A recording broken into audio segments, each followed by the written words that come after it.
Ustadz, Yai, Habib, kalau saya ngeluh ke Allah boleh enggak? Mengeluh kepada Allah itu bagus, mengeluhkan Allah itu dosa. Mengeluh kepada Allah itu bagaimana? Ya curhat sama Allah, boleh, justru harus. Inama ashku, seperti Nabi Yakub alaihissalam, ketika putranya Nabi Yusuf alaihissalam itu hilang, hilang, mengeluhnya kepada Allah subhanahu wa ta'ala. Nangis, ya nangis, tapi pada Allah subhanahu wa ta'ala. Ngerayu Allah, Gusti ya Allah, Gusti ya Allah, Allahumma, Allahumma, Allahumma. Kalau ketemu manusia biasa-biasa saja, ketemu Allah ngomong, ya Allah, ini kok ya rezeki saya seretnya luar biasa ya Allah, please jadikan dol. Ini kalau dol tambah gak metu kok ya. Keran itu kalau dol tambah mati ya. Seret salah, dol juga salah itu. Hati-hati kalau doa yang pas, grojok itu lebih bagus. Ngomong, ya Allah, istri saya, suami saya, nggak apa-apa ngomong sama Allah subhanahu wa ta'ala. Tapi begitu ketemu istrinya, ketemu suaminya, senyum. Tapi dalam hati harus batin, dia bengis tak lapor. No. Tadi malam saya udah lapor ke Allah, agar kamu dirubah jadi semakin indah. Agar kamu dirubah jadi semakin indah. Ya Allah, suami saya ya Rabb, kurang perhatian sama saya, jadikan perhatian sama saya ya Allah. Lapor ke Allah Ta'ala. Yang model begini-begini sekarang sudah semakin menipis. Ya semakin menipis. Yang kedua, kan saya bilang 2 hadis kalau bisa ya. Kalau bisa 2 hadis. Ini juga terjadi dalam kehidupan sehari-hari. Dan sudah diperingatkan 1400 tahun yang lalu oleh baginda Muhammad SAW. Karena ini tidak diindahkan, diabaikan perintah Nabi ini, maka semakin banyak itu kejahatan di tengah masyarakat. Semakin banyak kejahatan. Kejahatan itu macam-macam loh. Ya, gunjing itu ya kejahatan. Namimah, ngadu domba ya kejahatan. Jelek-jelekan orang itu juga kejahatan. Hal-hal yang gak enak itu ya, yang dilarang Allah dilakukan itu juga kejahatan. Apa itu? Saya akan bacakan, mudah-mudahan barokah buat yang membacanya dan yang mendengarkannya. Amin. Qala Rasulullah sallallahu alaihi wasallam, man ayyara akhahu bi dzanbin lam yamut hatta ya'malah. Rawahu Tabrani. Masya Allah ya. Maaf, rawahu Tirmidzi. Ya, rawahu Tirmidzi. Man ayyara akhahu bidzanbin.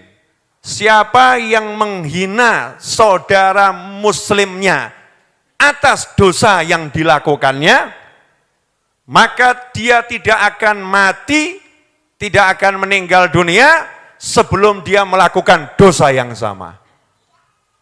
Ngeri itu. Jadi misal contoh, kok ada teman kita ya melakukan dosa A gitu. Teman kita melakukan dosa A. Terus kita menghinanya. Kamu tuh kok jadi muslim kok modelnya seperti itu, menghina. Menghina. Janjinya Nabi Muhammad SAW, dia yang menghina saudara muslimnya atas dosa yang dilakukan saudara muslimnya, maka dia tidak akan mati sebelum melakukan dosa yang sama. Kok jadi senyap semua kenapa ini? Mulai ingat-ingat ya, sopo ya tak paido ya. Ngeri itu. Hati-hati, kamu lihat pelacur, perempuan-perempuan, ibu-ibu, lihat pelacur, terus menghina, wedok kok kaya ngono, entenono, bakal podo awakmu. Walaupun bentuknya nanti berbeda, tapi hakikatnya sama. Naudzubillah min dzalik. Mas-mas ini, ya, lihat ada temennya mungkin kok melakukan kemaksiatan. Contohnya sakarepmu gitu ya. Terus kamu menghinanya. Wong kok kaya ngono. Menghina ya. Dalam hati ada penghinaan, merendahkannya, menghinakannya. Maka lihat saja, kamu akan melakukan yang sama. Itu pasti itu, nggak mungkin Kanjeng Nabi salah SAW. Pasti.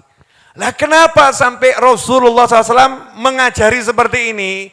Jangan kamu cela, jangan kamu hina saudara muslimmu atas dosa yang dilakukannya. Luar biasa. Wes genah-genah dosa gak itu dielek-elek.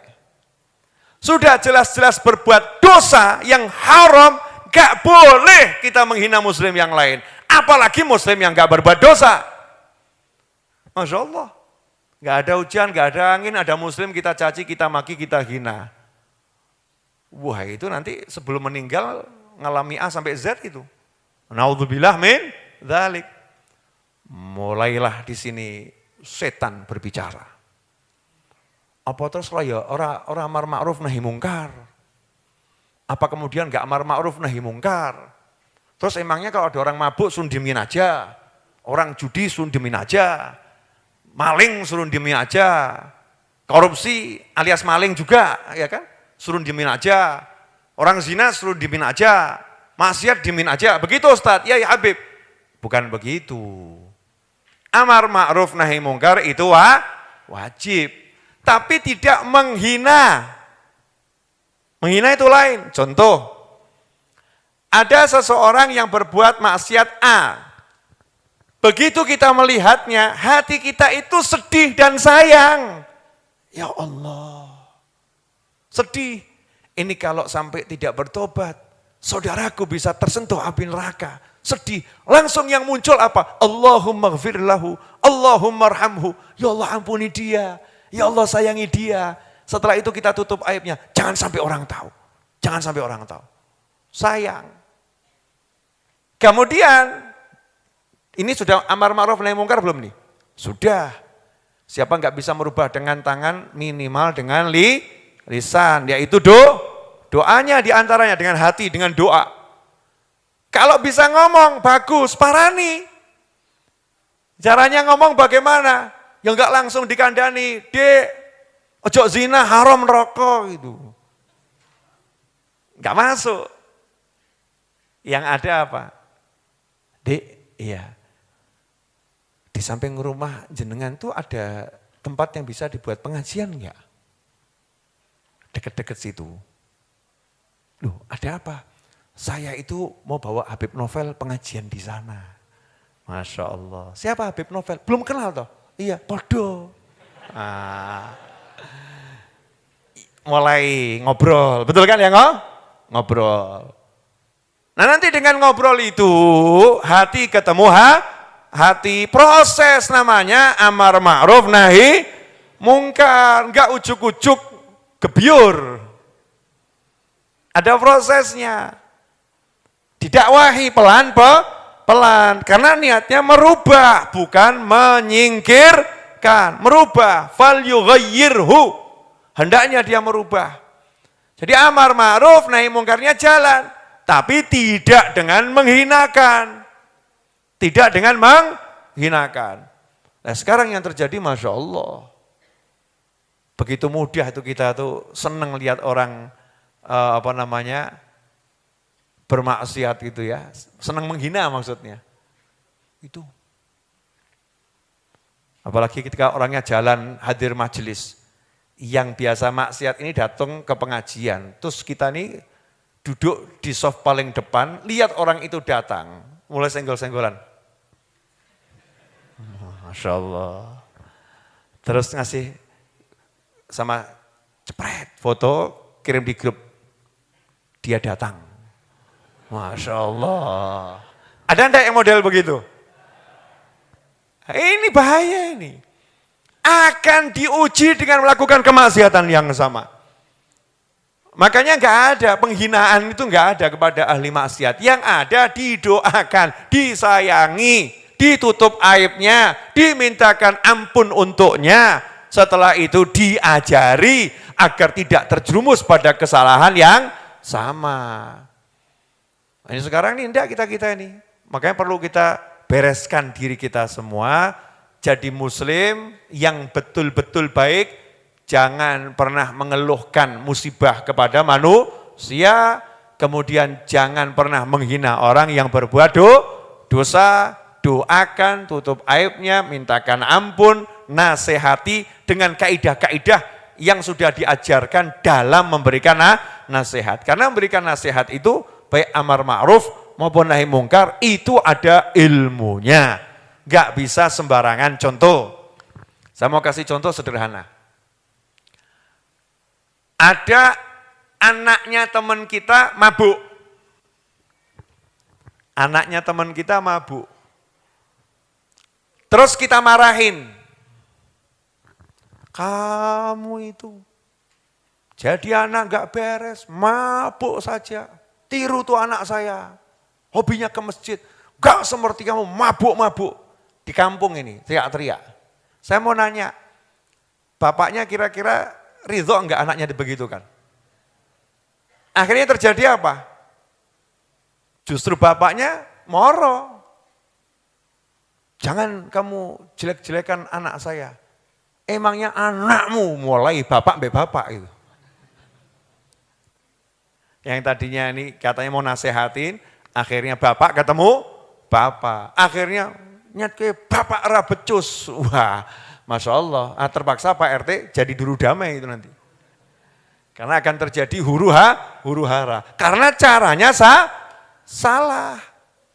Betul, kita akan selamatkan anak ini. Tapi ada caranya. Makanya mau amar ma'ruf nahi mungkar harus bila ilm.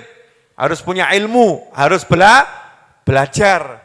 Sampai-sampai dikatakan untuk mendamaikan dua orang yang bertikai, dusta itu diizinkan. Untuk mendamaikan dua orang yang bertikai, dusta itu diizinkan. Padahal dalam ilmu yang kita pelajari, dilarang berdusta. Tambah jujur-jujuran. Mas, saya enggak mau mengadu domba ya mas ya. Tapi saya mau jujur. Kemarin tuh kamu dibicarakan loh sama dia. Saya mau nanya, ini jujur apa kurang ajar nih? Yang diomongkan betul. Kamu kemarin diomongkan loh sama dia. Ini jujur yang salah. Jujur yang salah. Wah, ada dusta yang justru pahalanya jannah. Teman kita nanya sama kita. Tentang seseorang yang dia benci. Tentang seorang yang dia benci. Gimana kabarnya dia itu, yang sok itu? Wah, kamu belum dengar tuh, apa? Saya kemarin mendengar, dia itu muji-muji kamu. Orang mungkin, orang percaya, tak celuk ke koncomu sijine. Kontak teko rene ya, ngomong podo mbek aku. Nah, partner dusta saudara-saudara. Betul katanya, dia muji-muji saya, oh iya. Katanya kamu tuh banyak jasanya buat dia, bla bla bla bla. Aneh ya, berubah kita ya. Tinggal kue sing hurung. Nah, Masya Allah. Mulai ini datang ke sana ngomong, kamu dipuji-puji di sana. Jadi KBK yang ngapusi, kini ngapusi, neng kono ngapusi. Tapi untuk mendamaikan dua orang, ini dusta yang dipuji ini. Jangan pula juga, ini kadang-kadang ini oknum-oknum ibu-ibu. Terlampau sayang sama temannya, jujur. Dek, ya kamu cek tuh suamimu. Loh kenapa? Saya lihat kemarin dia itu pergi ke kampung sana sama cewek lain. Aku lihat dengan mata kau sendiri, aku enggak dusta loh, ini jujur aku. Masya Allah. Ini jujur yang enggak boleh gitu. Enggak boleh disampaikan. Karena bisa menghancurkan rumah tangga seseorang.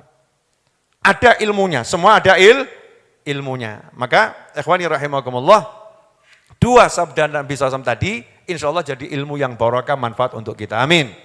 Seperti yang saya janjikan, tersisa sekitar 15 menit, kita akan bahas, ya sambil menunggu Mas Wahid.